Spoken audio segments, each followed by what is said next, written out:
حضرت عیسیٰ علیہ السلام ایک دن پڑھ رہے تھے انجیل، تو آپ نے نبی پاک کا تذکرہ پڑھا، اس سانپ نے سن لیا، تو حضرت عیسیٰ سے کہنے لگا حضور یہ بتائیں کہ وہ نبی پاک ملیں گے کہاں؟ تو حضرت عیسیٰ فرمانے لگے کہ مکے میں آئیں گے اور مدینے میں رہیں گے۔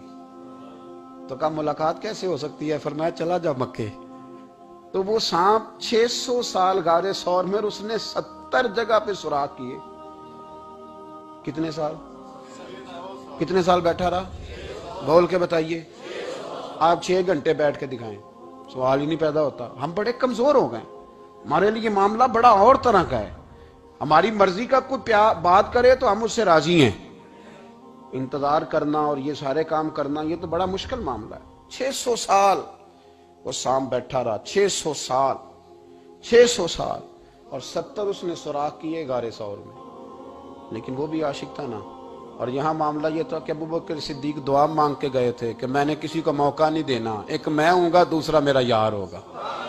وہ غار ثور کی تو لذت یہ والی تھی، ایک میں، ایک میرے محبوب۔ اس نے 70 سوراخ کیے ہوئے تھے۔ جناب ابوبکر صدیق نے کہا حضور آپ ٹھہریں، میں ذرا بھی آیا صفائی کر کے۔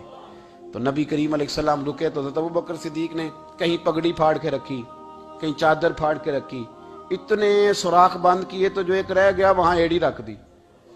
تو اب وہ سانپ بھی شکوہ کرنے لگا کہ یار تو بھی کوئی نرالا ہی عاشق ہے کہ میں نے تو کسر ہی کوئی نہیں چھوڑی تھی، 70 سوراخ کیے تھے اور تو نے بھی کمال ہی کر دی ہے، یہ سارے ہی بند کر دیے، جو بچ گیا اس پہ ایڑی رکھ دی۔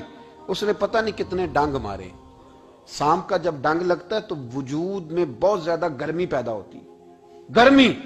حضرت ابوبکر صدیق کے بارے میں ہمارے شارحین نے لکھا روئے نہیں، وجود اتنا گرم ہوا کہ آنسو ٹپک پڑے۔ نبی کریم صلی اللہ علیہ وسلم نے فرمایا ہٹا نا ذرا پیر، پھر انہوں نے ہٹایا تو میرے مصطفیٰ میں لعاب دہن لگایا۔ مولانا معین الواعظ کاشفی رحمۃ اللہ علیہ فرماتے ہیں کہ جب انہوں نے قدم ہٹایا نا تو پھر وہ سانپ باہر نکلا، اپنا سر نکالا اور کھڑا ہو کے حضور کا دیدار کرنے لگا۔ تو نبی کریم نے فرمایا تیرا کام ہو گیا، اب تو جا، مجھے اور ابو بکر کو رہنے دے۔ وہ نکل گیا۔ یہ کیفیات ہے، یہ محبت ہے، یہ بارفتگی ہے، یہ سوز ہے، یہ درد ہے۔ یارو یہ میں کہا کرتا ہوں کہ یہ چیز جینے کا بھی مزہ دیتی ہے، مرنے کا بھی مزہ آتا ہے، مرنے کا بھی مزہ، سرور آتا ہے انسان